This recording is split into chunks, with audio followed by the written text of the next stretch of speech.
Sénégal 7. Téléspectateurs et auditeurs et internautes de Sénégal 7 TV, sénégal7.com et tout ce qui nous suit sur Facebook et sur YouTube. Bonjour, nous avons aujourd'hui comme invité professeur Famara Sané. Bonjour professeur. Bonjour. Docteur Famara Sané est historien de formation, il est enseignant-chercheur est chargé de cours en relations internationales à l'UCAD, maire de la commune de Bona dans le département de Bounkiling dans la région de Sédhiou.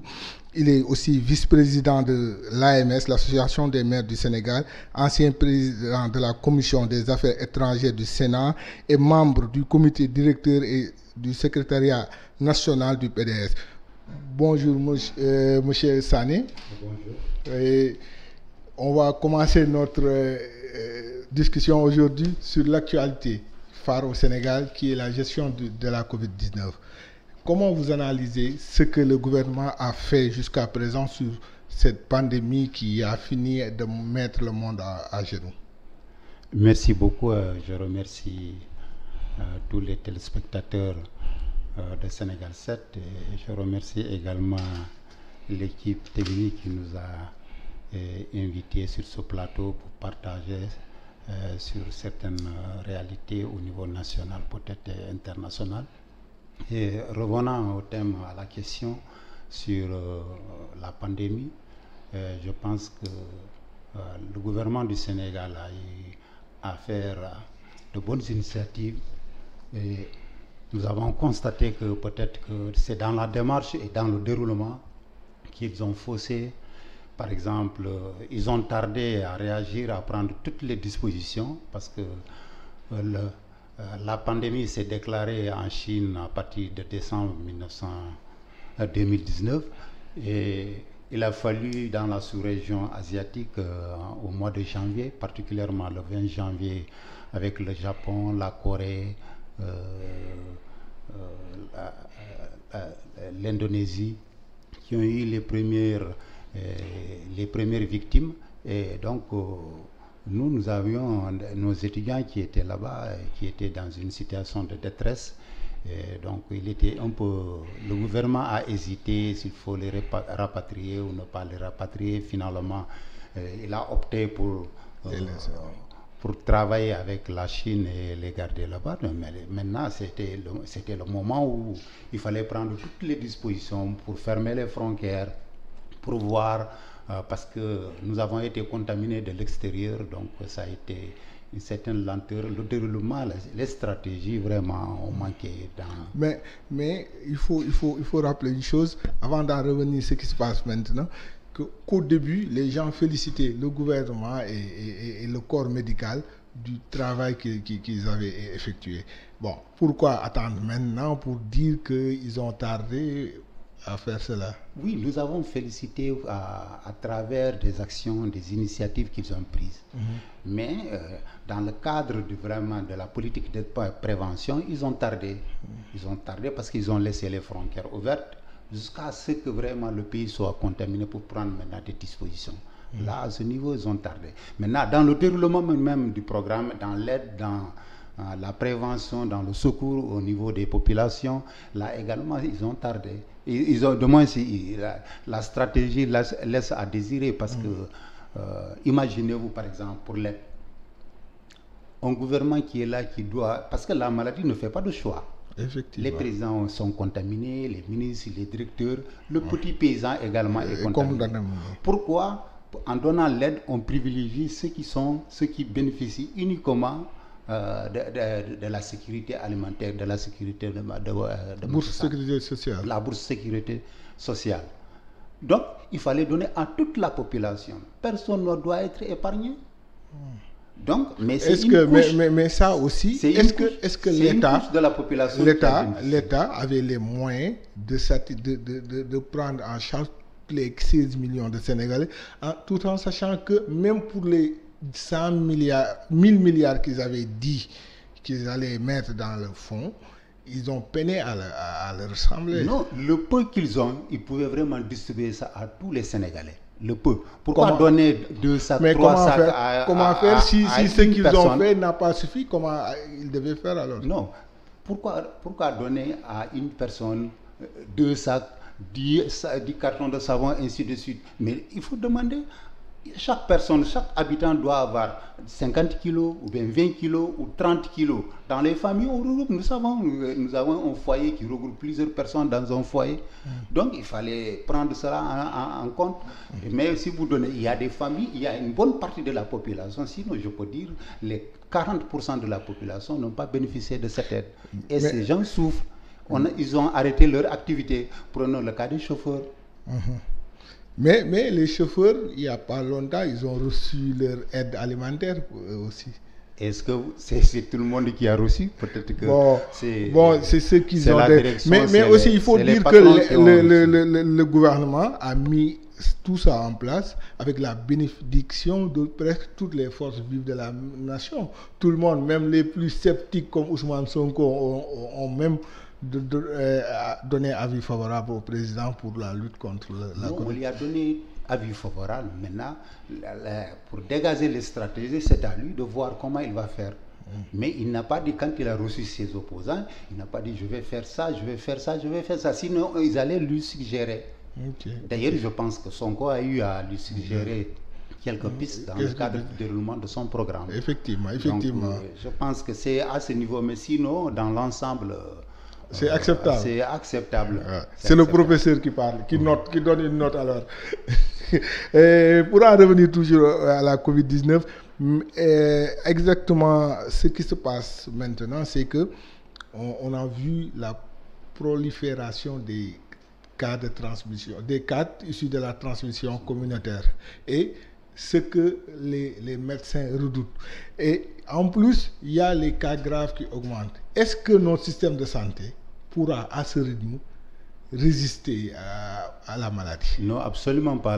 Le système de santé ne pourra pas résister. Donc, c'est dans ce cadre que je disais que la stratégie de déroulement du programme a été un peu biaisée parce qu'ils n'ont pas suivi les conseils des médecins. Donc, à ce niveau, on a laissé la maladie se répandre à travers la levée urgente du couvre-feu, mais également le fait qu'on a voulu que les gens étudient.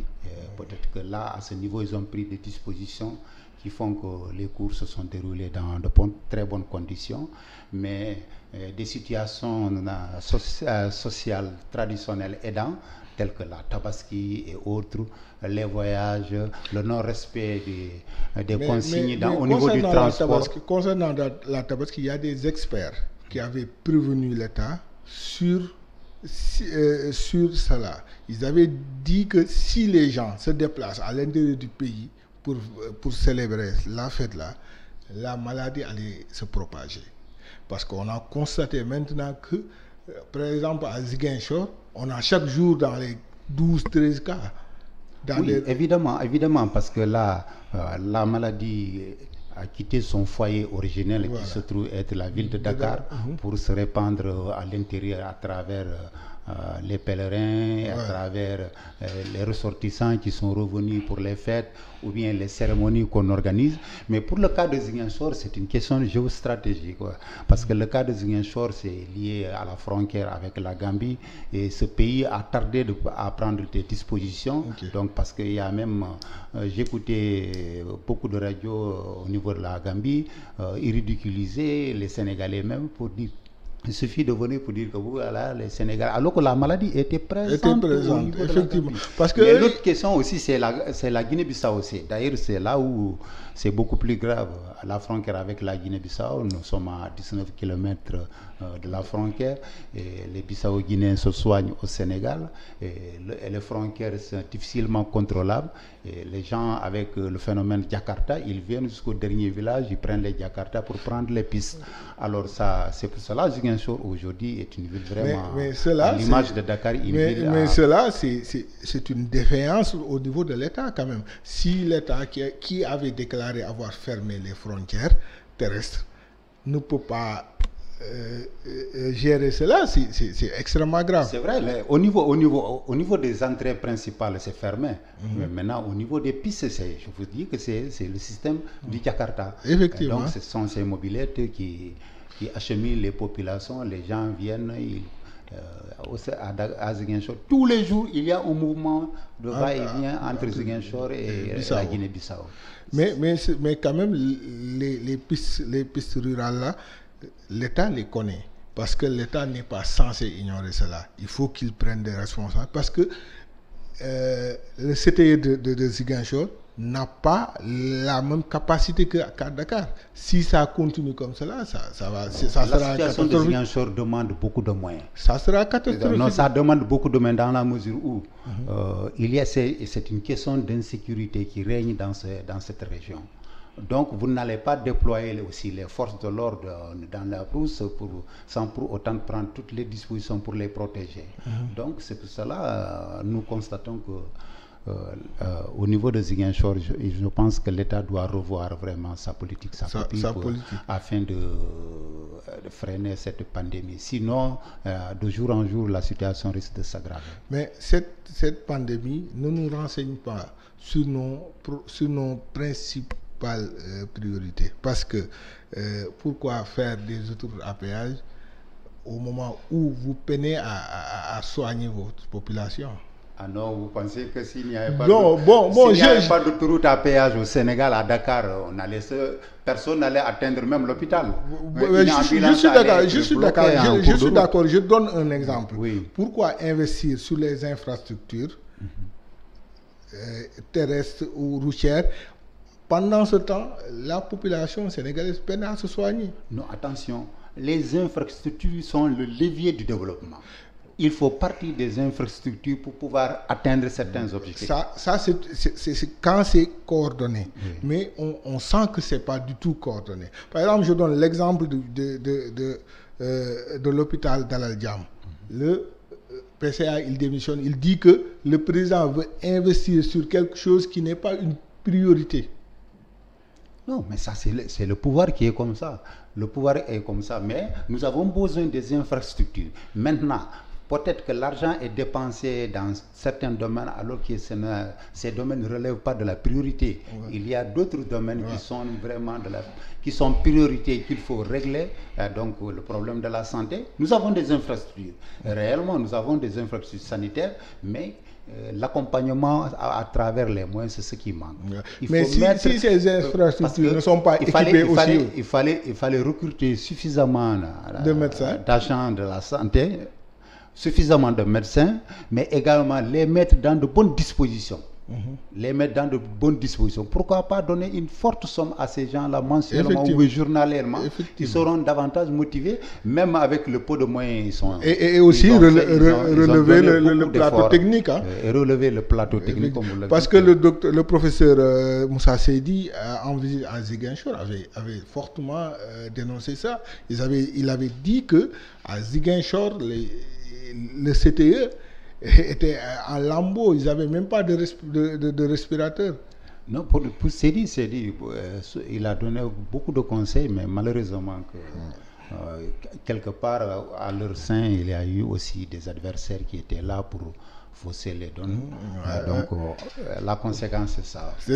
Il a eu à attirer l'attention des gens, ils ont refusé. Aujourd'hui, vous semblez dire ce que les gens disent depuis quelque temps, que les véritables acteurs, les professionnels de la santé ne sont pas écoutés dans la gestion de la crise. Ça, je peux le confirmer à mon âme et conscience. Donc, je peux dire que quelque part, on ne respecte pas tout ce qu'ils nous disent. Bon, peut-être qu'il y a des questions politiques qui s'y greffent, mais il faut le reconnaître. Autre secteur qui est impacté, qui a été impacté, même si les gens veulent relancer, c'est l'université.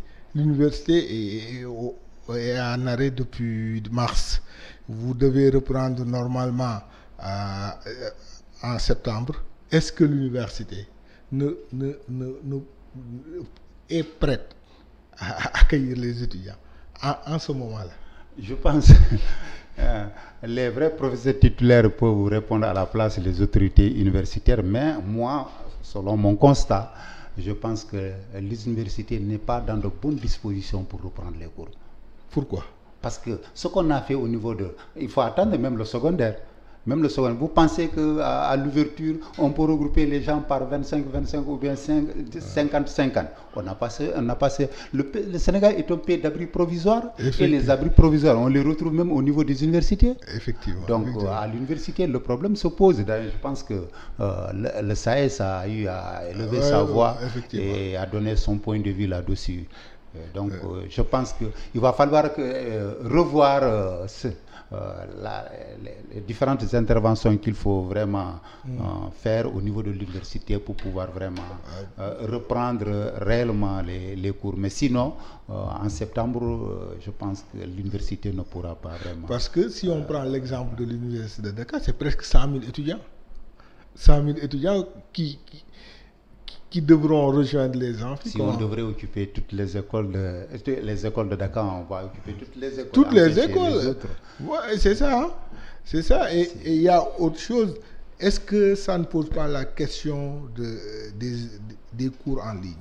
Est-ce que l'État ne doit pas, à partir de ça, mettre en place une stratégie de faire des cours en ligne? Je pense que l'État a raté une occasion, une opportunité pour pouvoir vraiment mettre en place le système de cours en ligne.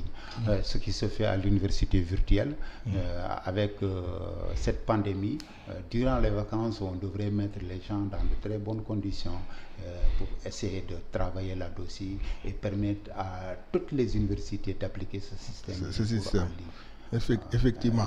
Maintenant, juste avec les ouvertures, il sera difficile de faire ce travail. Mais il y a eu certains départements qui a faire des cours en ligne. Je sais qu'au niveau de Ziguinchor, l'université, la faculté de l'UFR de médecine est en train d'appliquer des cours en ligne. C'est facile pour les facultés de médecine si on sait qu'ils ne sont pas assez nombreux. Oui. Mais par exemple, si on prend votre faculté des sciences, lettres et sciences humaines de l'université de Dakar, mais c'est une université dans une université. Pas la faculté de lettres seulement, mais la faculté de sciences juridiques. Ouais. Ce sont des universités dans une université. Les enseignants ont eu à déplorer cette situation depuis longtemps parce que l'université de Dakar n'est pas dans des dispositions de pouvoir accueillir tous les nouveaux bacheliers. Mais au regard de la situation, on ne peut pas laisser aussi nos fils, nos frères traîner comme ça alors qu'ils ont leur bac. Alors on les impose. Les enseignants travaillent dans des situations difficiles, dans des conditions très difficiles. Alors ils sont souvent stressés.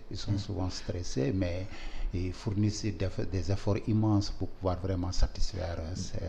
Une dernière question sur cela. Est-ce que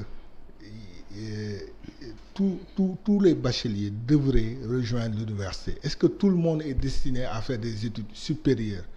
Pourquoi pas? Parce que est-ce qu'on ne doit pas chercher des universités de métiers, que tout le monde aille faire droit, sciences humaines ou lettres, mais il faut des universités de métiers quand même. Ouais, mais on est dans cette logique. Ça a été tracé par Watt depuis longtemps. Mais est-ce que c'est... Voilà, mais c'est pas appliqué. Non, ils sont sur la voie. Mais tout bachelier doit intégrer une structure. C'est à lui d'opter pour s'inscrire. Parce que l'orientation, ce n'est pas forcé. Si tu ne t'inscris pas, tu as les moyens, tu peux aller dans une école de formation. Maintenant, si tu n'as pas les moyens, tu es obligé de passer dans une université publique d'enseignement général. Non, mais l'État est en train de travailler là-dessus. C'est avec Sine Saloum, peut-être que Diamniadio qui va ouvrir et d'autres universités. À travers ces universités, l'étudiant peut sortir avec une spécialisation, avec une formation. Parce que le constat est que les gens sortent de l'université de Dakar et aillent chercher un métier. Non, ça c'est l'enseignement général, ça c'est normal. Parce que l'université de Dakar est une université d'enseignement général. Donc après la formation, il faut une petite application. L'application, il va falloir intégrer une structure de formation afin d'être prêt à servir le peuple. L'autre crise qui est remarquée au Sénégal depuis quelque temps, c'est la crise foncière. La crise foncière, on vient de terminer avec une galère au Cap, au sud.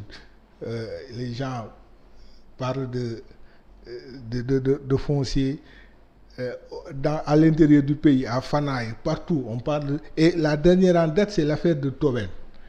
Quand les ICS qui veulent reprendre les terres des populations ne sont pas tombés d'accord avec cela, ces dernières ont manifesté, on les a mis en prison. Mais en général, le foncier, quelle est la solution pour nous épargner tout cela? Le foncier, hein, c'est à partir de la loi de 64. La terre appartient à l'État. Alors que dans l'entendement des populations, c'est le droit de hache. Mais donc, depuis lors, il y a eu même le problème casamancé, le foncier a une place près, a occupé une place importante dans la mesure où c'est à travers les lotissements de 1978 avec Silomer que la situation s'est dégradée. Ça a atteint le paroxysme. Donc, au niveau du monde rural, c'est aussi le cas. Et donc, au niveau des textes, on permet aux gens de mettre en valeur ces terres et de... généralement, eux aussi, quand ils viennent, ils s'accaparent une bonne partie. Mais normalement, le projet doit être fiable. Quand vous présentez dans un monde rural, dans une commune, un projet d'exploitation agricole, il faut qu'il y ait une disposition pour montrer comment... jadis, les populations qui travaillaient autour de cette terre, comment ces populations doivent être dédommagées. Mais également, peut-être que les mettre dans une situation de continuité d'une activité qui leur permettrait vraiment de subvenir aux besoins de la famille. Mais quand quelqu'un vient, il accapare tout, il met en place une industrie ou une usine, il exploite, il oublie, les populations sont dans le chômage. Les maigres sommes qu'on donne ne peuvent pas régler cette situation. Effectivement. Mais dans ce cas de figure, les populations, ils refusent pas de céder les terres, mais l'indemnisation qui les ont été proposée laisse à désirer. Parce qu'ils disent que l'indemnisation est basée sur une loi de 74, or qu'on n'est plus en 64. Maintenant, est-ce qu'il n'est pas temps, ces lois-là, qui sont en train quand même de créer des conflits un peu partout à travers le pays. Même le président de la République, il faut le rappeler, a dit que 80 à 90% des plaintes qu'il reçoit sont d'ordre foncier. Donc, il n'est pas temps de revoir tous ces lois-là pour voir comment...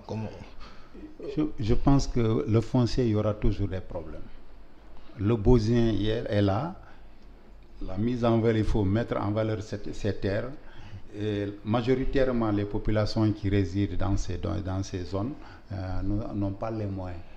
Et quand quelqu'un vient, il ne peut pas satisfaire, il ne peut pas prendre en charge vraiment la destinée de ces populations pour pouvoir vraiment... Parce que c'est des gens qui travaillent autour de la terre.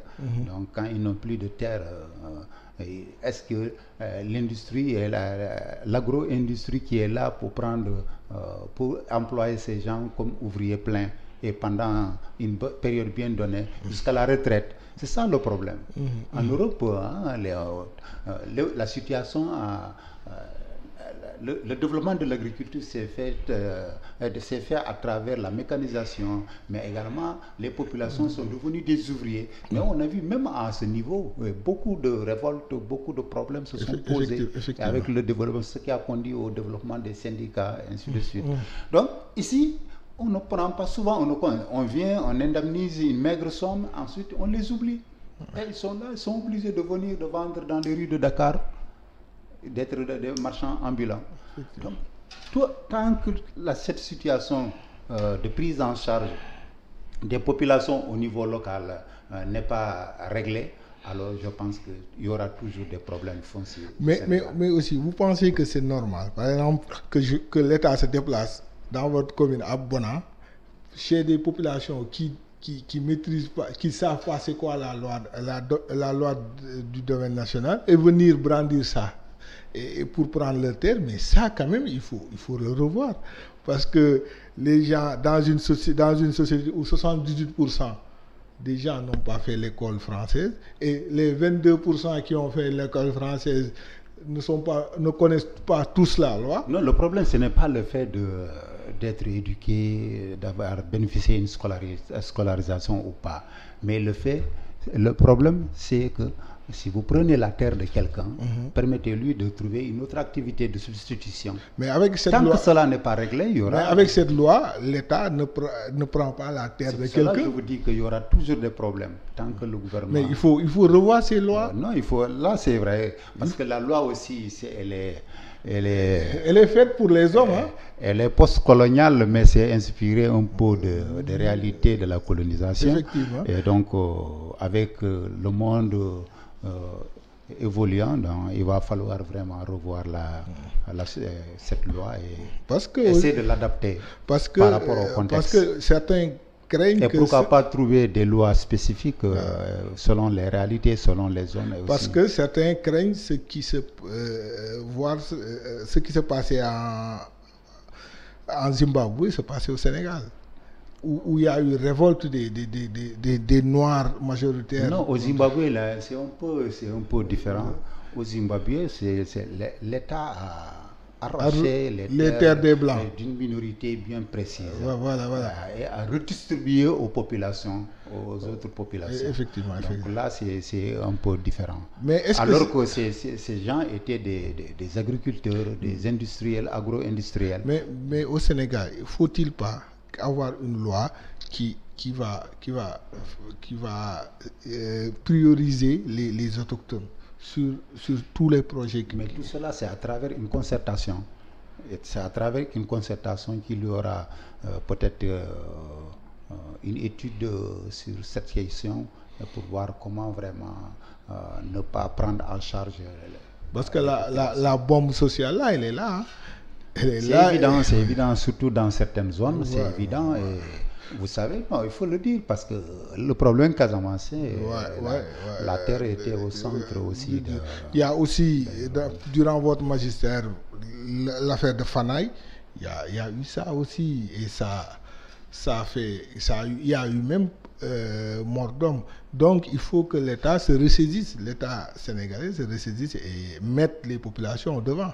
Oui, la question de Fana est un peu complexe, mais je pense que les gens ont voulu, parce qu'on était aussi dans une dynamique de sabotage à l'époque. Donc, il y avait la main politique derrière, quoi. Non, il y avait la main politique, même pourquoi pas une main étrangère.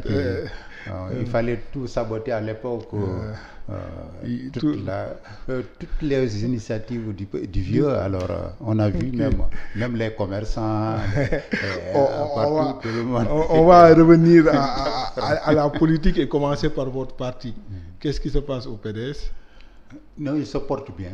Le parti numéro 1 du Sénégal. C'est le PDS? Oui. Non, vous n'avez plus gagné d'élection depuis... Non, attendez. Politiquement, si vous faites une analyse, le PDS est le seul parti depuis 1900 à 2012 qui augmente son score à travers les différentes élections. Il faut 2014, on a multiplié par 2. Donc, on est aussi par 4. En 2014. On avance. Donc, nous sommes la première force. Et en 2017 non, en 2017, on n'a pas eu à participer. Si, législative. Non, aux législatives, on a multiplié par 3. Par 3. Les résultats de 2014.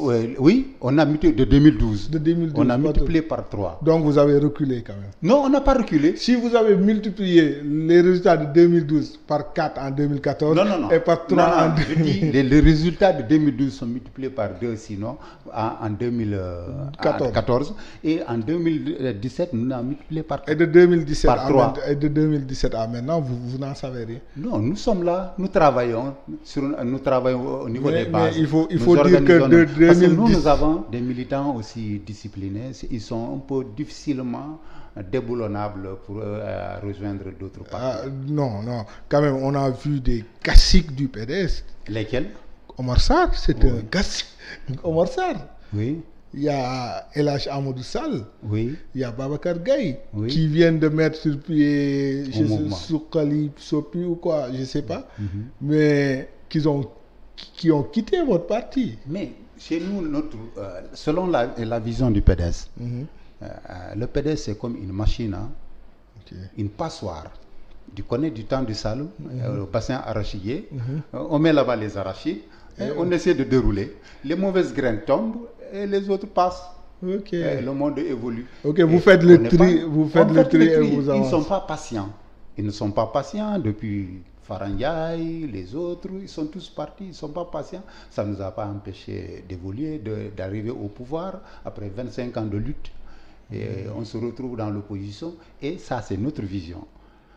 Il doit y avoir un gouvernant et une opposition. Effectivement. Et quand on était au pouvoir, nous avons laissé tout tranquille les partis de l'opposition. Et nous avons lancé un appel que tous ceux qui veulent travailler avec nous n'ont qu'à venir nous rejoindre. Mais on a considéré le Parti socialiste comme un parti d'opposition. Il doit y avoir quelqu'un qui doit s'opposer. Maintenant, cela ne s'est pas traduit avec le fait que, avec l'arrivée du président Sall, lui, sa vision, c'est de casser l'opposition. Mais qu'est-ce qui se cache derrière cette vision-là, de casser l'opposition pour que lui, son parti devienne plus il veut régner continuellement, comme on commence à le voir, leur génération. Ils veulent régner continuellement. Ok, on va y revenir. On va toujours rester dans le PDS, mais dans le PDS, les gens qui ont quitté, ils accusent tous qui ont quitté. Je vais remonter. Idrissa Seck, il a dit qu'on veut tuer le fils putatif pour le fils légitime. Macky Sall, il a dit qu'il a voulu entendre le fils naturel, on a voulu le tuer. Tout récemment, ce qui m'a un peu surpris, les gens comme Omar Sarr ont brandi cet argumentaire. Mais il y a quoi entre le père et le fils? Le parti, on a l'impression que tout ce qui quitte, il dénonce cela, le père et son fils. Il n'y a rien. Il n'y a rien entre le père et le fils. Idrissa Seck, on lui a donné tous les moyens. On lui a donné tous les moyens en tant que numéro 2. Il a préféré sa ville qu'au Sénégal. Ok. Macky Sall, il n'est pas le premier à être destitué d'un poste.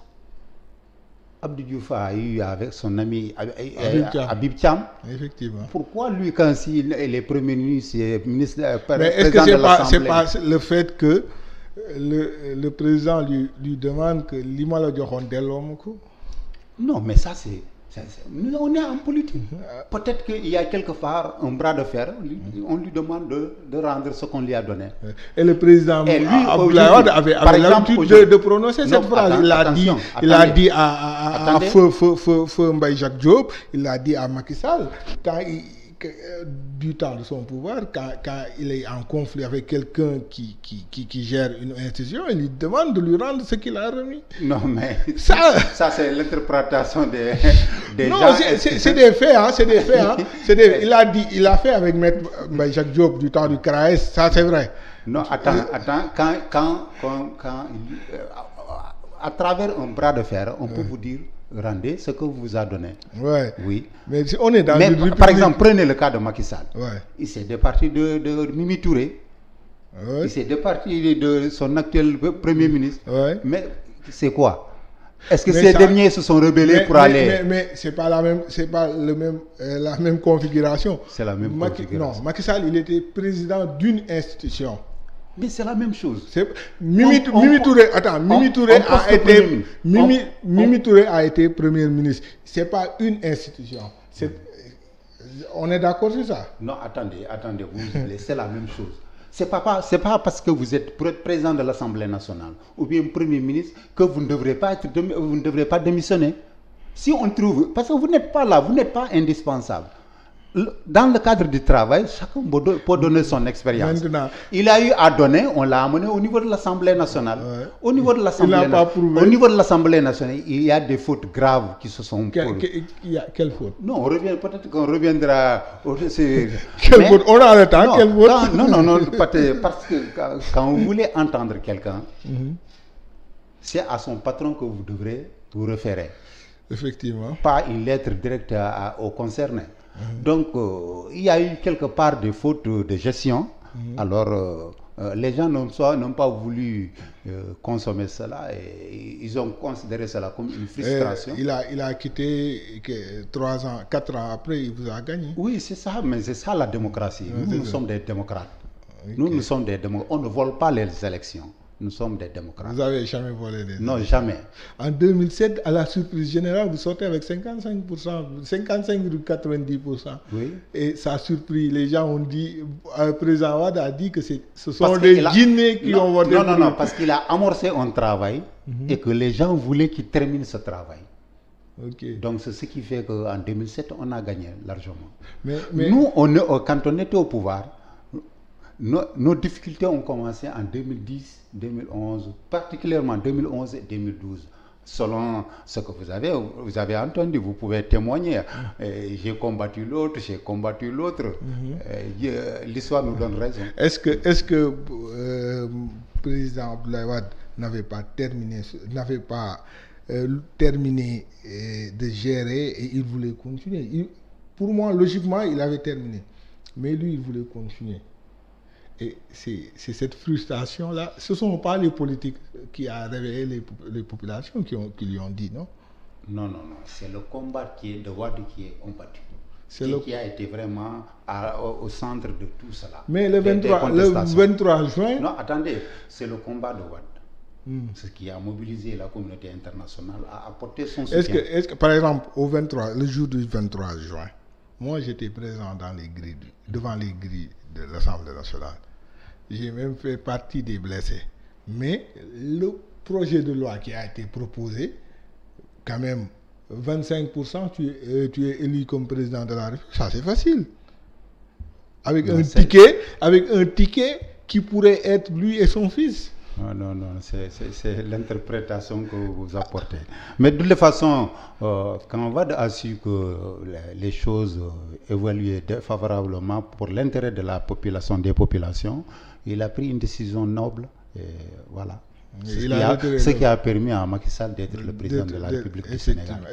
Effectivement. Et le président Wade, qu'on l'aime ou pas, c'est un démocrate, c'est un très grand intellectuel. Oui.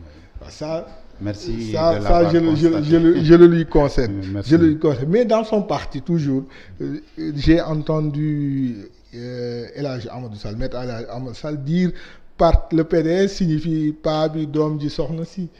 Le vieux, son fils et sa femme. Non, vous savez, les adversaires, ils ont toujours des arguments. Mais ceux-là, ce n'est pas des adversaires. Attendez. Les adversaires ont toujours des arguments pour ridiculiser. Senghor disait Ndiombor. Quelqu'un qui n'a même pas les cheveux ne peut pas diriger. Donc ça, c'est une manière, mais aussi, il voulait attirer l'attention sur lui pour dire que Pabi, Dombi... Mais comment va le vieux? Il se porte très bien. Et il se confine avec le Covid. Et vous avez l'obligation de le confiner. Il ne peut pas... tout le monde doit se confiner. Lui, surtout lui, avec son âge, vous avez vous du PDS qui le mettez devant quand il faut faire un combat. Vous avez l'obligation de le confiner. Je pense que le vieux se porte très bien. Il a une très bonne santé. Mais pour respecter les consignes des médecins, il se confine. Alhamdoulilah, il doit se confiner. Mais Karim Wade, est-ce qu'un jour les Sénégalais verront Karim Wade descendre à l'aéroport international Blaise Diagne? Mais posez la question à Macky Sall. C'est lui qui l'a exilé? Non, vous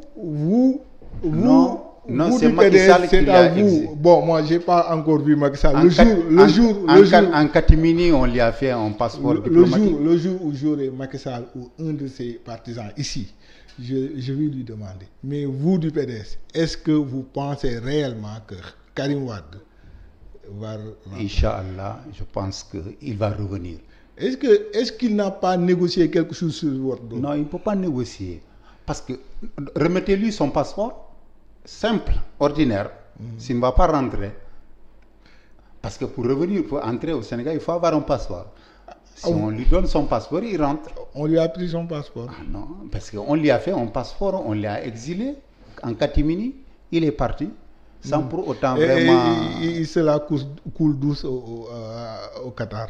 Oui, parce que quand on est dans une arène, qu'on veut être champion, On ne doit pas choisir ses adversaires. Mais pour en revenir à l'élection de 2010, est-ce que vous, PDS, en prenant Karim Wade comme candidat, vous pensiez réellement qu'il allait venir battre campagne au Sénégal? Non, on n'a jamais pensé que le pouvoir allait se rabaisser jusqu'à empêcher un citoyen d'être candidat.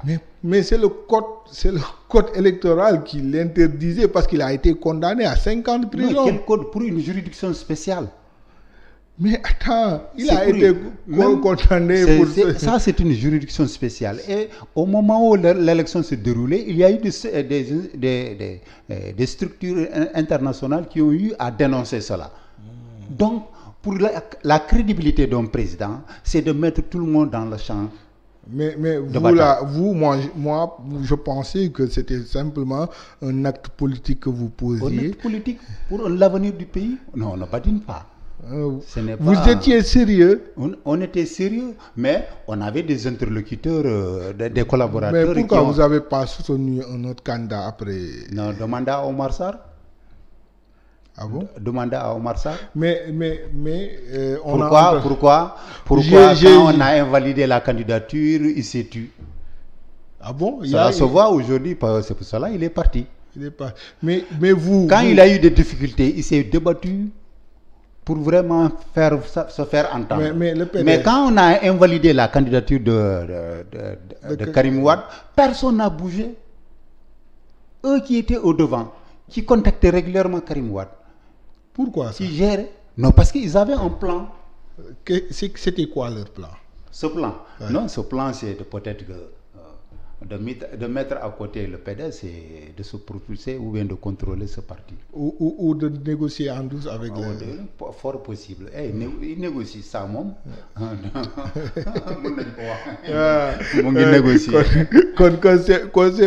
C'est bon. Mais aussi, beaucoup de gens s'attendaient à ce que vous souteniez Idrissa Seck. Mais il n'y a pas eu ce soutien. Il y a même Decroix, qui est votre allié, qui est très proche du vieux, qui s'était même déplacé, et lui et Malik Gakou, jusqu'à voir le vieux, mais on n'a pas... Qu'est-ce qu'il y a en réalité entre Idrissa Seck et le PDS? Parce qu'ils ont voulu mettre en avant les intérêts particuliers. Dans une élection, on se négocie, on discute, on échange. Mais ce qu'ils n'ont pas fait, il ne faut pas attendre au dernier moment pour dire que voilà, on les combat. Quand ils seront dans de mauvaises postures, ils vont revenir nous soutenir. Et est-ce que ce n'est pas aussi que vous aviez votre candidat et eux, ils avaient leur projet? Après que votre candidat a été invalidé, votre candidature a été invalidée, c'était logique qu'après ça, qu'ils viennent vous voir?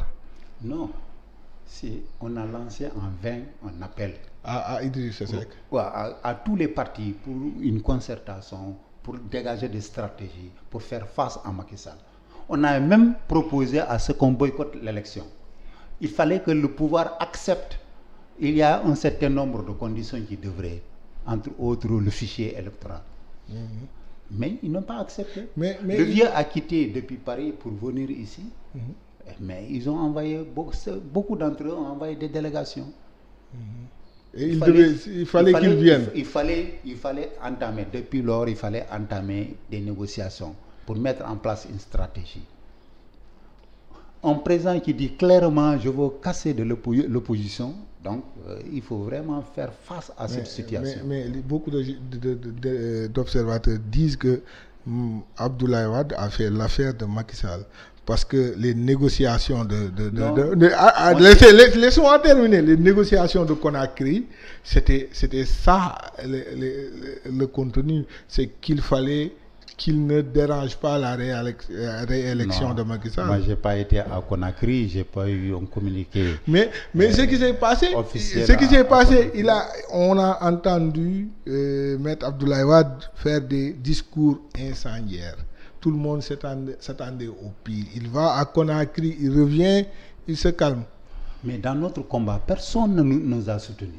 Dans notre combat. Mais les Sénégalais... Depuis 2012. Mais les Sénégalais... On nous a diabolisés et aujourd'hui, on se rend compte que c'est pour vraiment des intérêts particuliers que ces gens-là ont initié. Et les 50 ans de pouvoir de Wade, là, ces prédictions-là. Il disait qu'il voulait que le PDS gère le pouvoir pendant 50 ans. Vous en êtes à 20 ans, parce que Macky Sall, c'est votre fils. Mais oui, il vous reste 30 ça, on le reconnaît. Est-ce que ce n'est pas dans ça est-ce que ce n'est pas ça qui a été négocié? C'est notre fils qui nous a surpris. Est-ce que ce n'était pas ça dans sa stratégie? Il fallait que quelqu'un se détache pour continuer le leg. Avec tout ce qui s'est passé, vous ne pouvez pas dire que c'est une stratégie. Ça peut se faire. Non, non, c'est pas une stratégie. Avec tout ce qui s'est passé, ils se sont revus. Ils se sont revus. Cette situation d'incompatibilité entre pouvoir et PDS, vous pensez que ça c'est... On met en mal la vie des gens, des militants, des centaines, des milliers de militants, sinon des millions de militants, des gens qui sont là. Vous en êtes à des millions de militants au Sénégal? On est? Vous en êtes à des millions de militants au Sénégal? Ah oui, on fait combien? Non, nous on fait combien 16, au Sénégal? 16 millions. Peut-être que la dizaine c'est pour le PDS. Non, moi je vous dis que vous n'avez pas... Allez au fond des villages. Vous n'avez pas 1 million. Vous n'avez pas 1 million. Tous les partis politiques réunis, je suis sûr qu'ils ne vont pas avoir 2 millions. D'adhérents. Je ne dis pas de sympathisants, mais d'adhérents. Des sympathisants, on a une dizaine de millions, peut-être. Peut-être j'en fais partie. Les militants aussi, on est dans... Peut-être j'en fais partie. Mais pour en terminer avec le PDS, quel est votre avenir?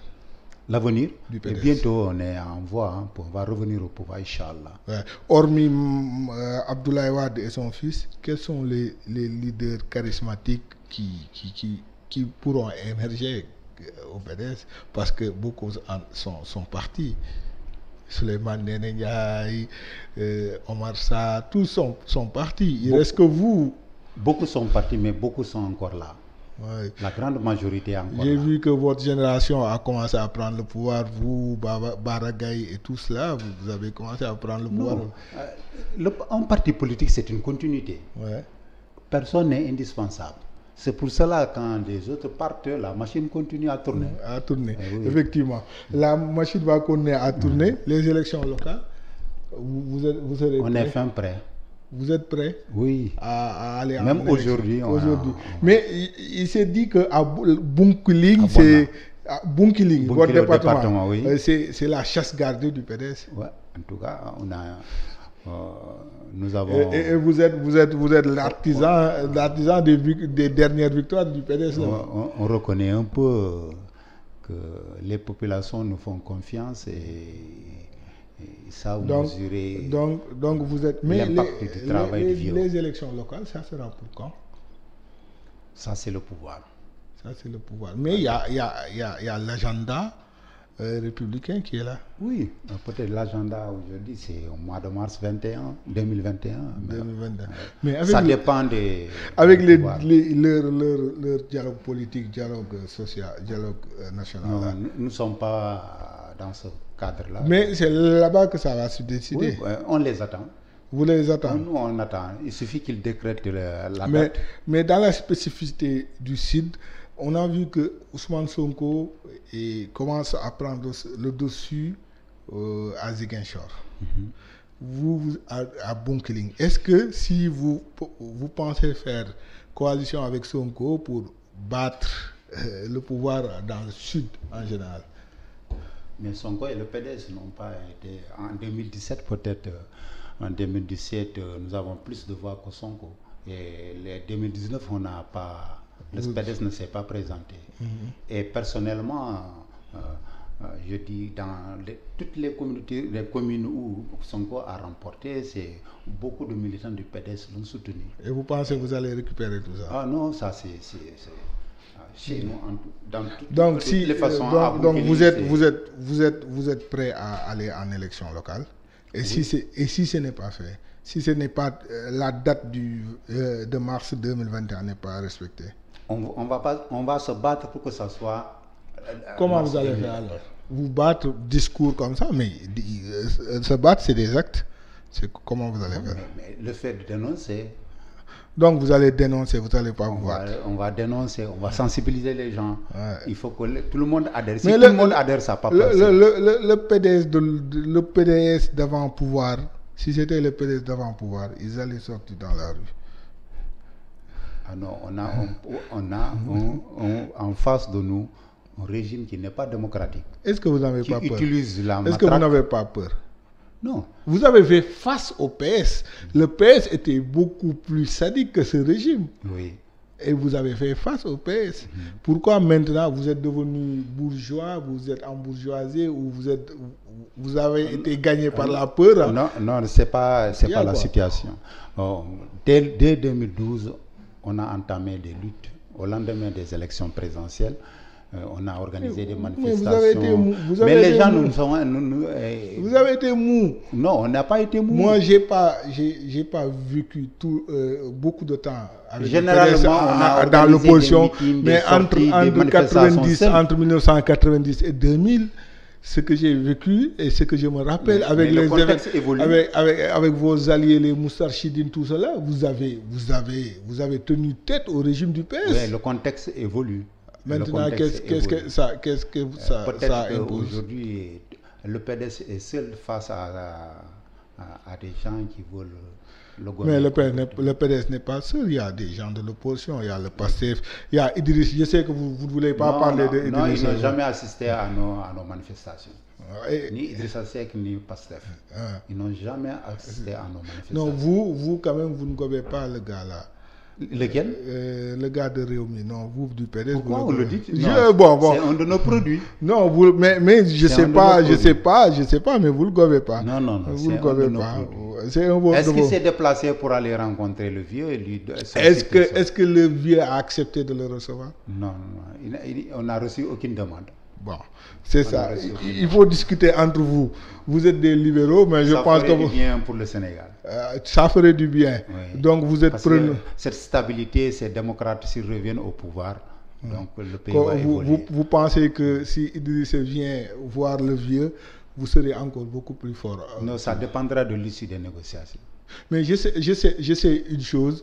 Mais une première fois, quand il a manifesté, on l'a accepté, mais il est reparti. Je sais une chose, j'ai entendu le président Wade dire qu'il n'y a pas une personne qui le comprend mieux que Idrissa. Certes, en ce moment. Mais ça a changé, ça a évolué. Oui. Les choses, c'est le contexte. Hein? C'est le contexte.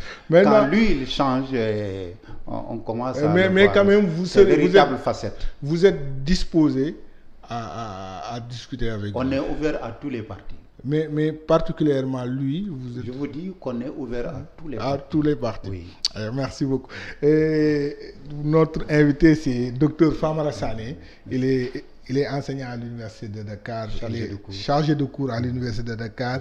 Il est aussi doctorant en histoire. En histoire, oui. Docteur, est-ce que Macky Sall a le droit à une, je dirais, moi je n'utilise pas le terme mandat, à une troisième candidature? Juridiquement, institutionnellement, les juristes partisans ont des arguments pour dire qu'il a le droit. Parce qu'on est face à une nouvelle constitution. Et dans cette constitution, il faut faire ces 2 mandats. Moi, je pense que les gens du PDS... Et maintenant, attendez, n'accusez pas d'abord le PDS. Mais maintenant, au regard de ce qui s'est passé en 2012, je pense qu'il n'a pas le droit de se présenter en 3e mandat. Ok. Maintenant, moi, je pense les gens du PDS, si vous êtes très honnête, vous saurez que la jurisprudence Abdoulaye Wade doit s'appliquer à Macky Sall. C'est-à-dire, c'est les bases sur lesquelles le Conseil constitutionnel a validé la candidature d'Abdoulaye Wade. C'est sur ces mêmes bases qu'il doit valider sa candidature. Mais ça, c'est un pouvoir qui était à un moment bien déterminé et qui a vu la validation par une juridiction. Mais tous les mouvements, toutes les émeutes qui se sont produites en 2012, c'est autour de cette candidature. Donc, si Wade a été vaincu... Moralement, ça c'est... Vous parlez de moralité. Non, Non, c'est-à-dire il devrait tirer les enseignements Ça, c'est une de moralité. 2012. Parce que ça risque de se répéter. Ça risque Donc, de... lui, il devrait donner un Mais bon si exemple. si ça se répète, ça sera pas, il ne faut pas compter sur vous. Vous n'allez pas De toute descendre dans façon, la- nous, à notre niveau, on ne va pas soutenir sa troisième candidature. Vous n'allez pas soutenir. Non, on ne va pas Même soutenir. si le vieux, Ça, c'est- même si le vieux, Nous, on se prépare pour Mais- faire, mais- pour faire mais- face à n'importe quel candidat. mais même si, mais si- nous n'allons pas mais- soutenir même une si candidature. même si le vieux vient vous dire que non, il faut soutenir le gars là. Non, il ne va pas le dire. Bon, avec le vieux, il faut tout attendre.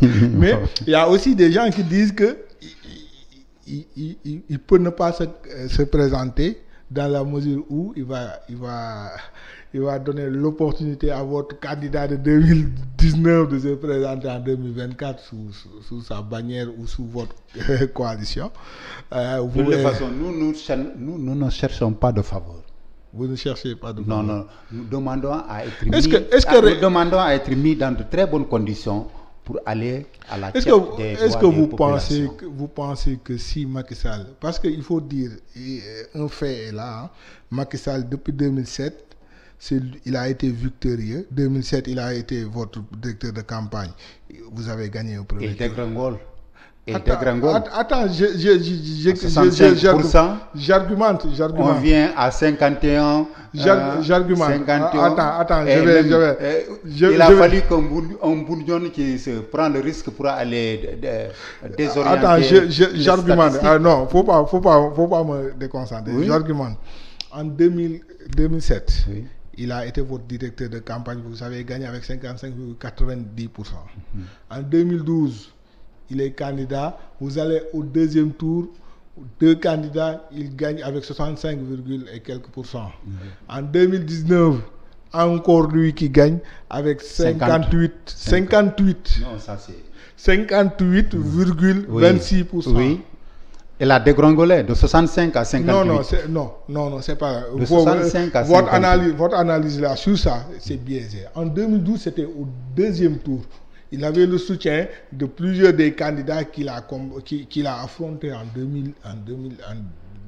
2019. Ça, il faut le dire. C'est un deuxième tour et un premier tour. Ce que vous avez eu en 2000 au deuxième tour, c'est pas... vous avez eu approximativement la même chose. Vous avez 52% en 2000, vous avez eu 55% en 2007. Ça, c'est ça les chiffres d'une démocratie. Maintenant, les véritables chiffres d'une démocratie.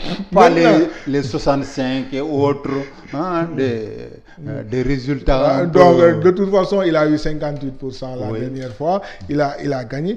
Mais vous pensez que s'il décide de participer, vous pouvez le battre? Non, il faut voir ce qui s'est passé. Moi, je suis un acteur de toutes ces élections. Je suis impliqué dans ces élections. Je sais comment on déroule. Je sais comment ce pouvoir s'organise pour pouvoir aussi contrôler une partie de l'électorat. Donc, je vous dis, s'il se présente, il risque de vraiment de... Il va vivre ce que Wade a vécu. Non, je ne veux pas dire qu'il va vivre ce que Wade a vécu, mais il sera battu. Il sera battu. Voilà. Ok, on va très rapidement, parce qu'il est presque l'heure, on va très rapidement parler de la sous-région. Au Mali, c'est chaud. En Côte d'Ivoire et en Guinée, le troisième mandat est en train de brûler le pays. Qu'est-ce qui est à l'origine de cela, très rapidement? Il faut demander au président de travailler et de développer leur pays. De mettre en valeur tout le pays. Parce qu'on a Ça, c'est le problème du Mali, c'est ça. Non seulement il y a une bureaucratisation, un clientélisme très poussé, effectivement. mais à côté, c'est que ils ont délaissé les régions du centre, de Gao, et les régions du nord de une Kidal. paupérisation au niveau de la Donc, population malienne. ces populations ne sentent pas, pendant plus de 2 décennies, ne voient pas l'autorité gouvernementale. Elles sont délaissées à elles-mêmes. Donc, et en Guinée et la au situation, Côte d'Ivoire, en Guinée et au Côte d'Ivoire, c'est des revendications, Et quand ces revendications sont réprimées, alors... vous pensez qu'en Guinée et en Côte d'Ivoire, bon, Peut-être que la situation en Guinée, c'est un peu différent. En Guinée, c'est un pouvoir qui est là et qui veut s'éterniser également. Et vous avez... Mais maintenant, ces événements-là, quel serait leur impact pour le Sénégal? Non, le Mali, c'est la porte pour le Sénégal. Et si le Mali... porte orientale. Si le Mali brûle, si le Mali brûle, le Sénégal va brûler.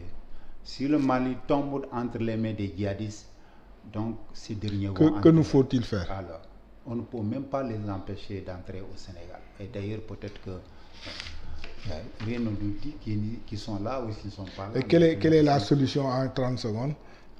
La solution, c'est que le gouvernement n'a qu'à renouveler la vigilance et le travail pour empêcher. Donc, je pense que ça, ils sont sur une bonne voie et peut-être qu'avec l'accompagnement des États-Unis, de l'Union européenne, on pourra les contenir. Ok, merci M. Famara Sani. Merci. Ça a été un plaisir de vous recevoir ici à Sénégal 7. Et à tout le monde, il fut mon prof. Et c'est quelqu'un que je respecte et que avec qui j'ai gardé de très bonnes relations. Merci. Et je vous donne rendez-vous avec un autre invité sur l'actualité sénégalaise et de la sous-région. dox sa dox nekk ci say mbiru bopp te dara du la ump ci réew meeg ci àdduna si application Sénégal 7 indil na leen ko waaw Apple Store ak Android nga koy télécharger ci sa iPhone sa smartphone sa tablette mbaa lépp luy portable bu mucc ayib rek te méngoog doxalinu jamono xeetu xibaar bu mu mën a doon nag politique tàggat yaram xew-xewu jamono ak fu mu mën a xewee ci réew meeg ci bitim réew noonu nga koy yégee ci saasi ak ci ité bu mu la mën a fekk nag àndal ak Sénégal 7 muy application booy télécharger rek presse en ligne indil la beneen melo bu la tàggaleeg coono nde Sénégal 7 nee na la presse en ligne autrement.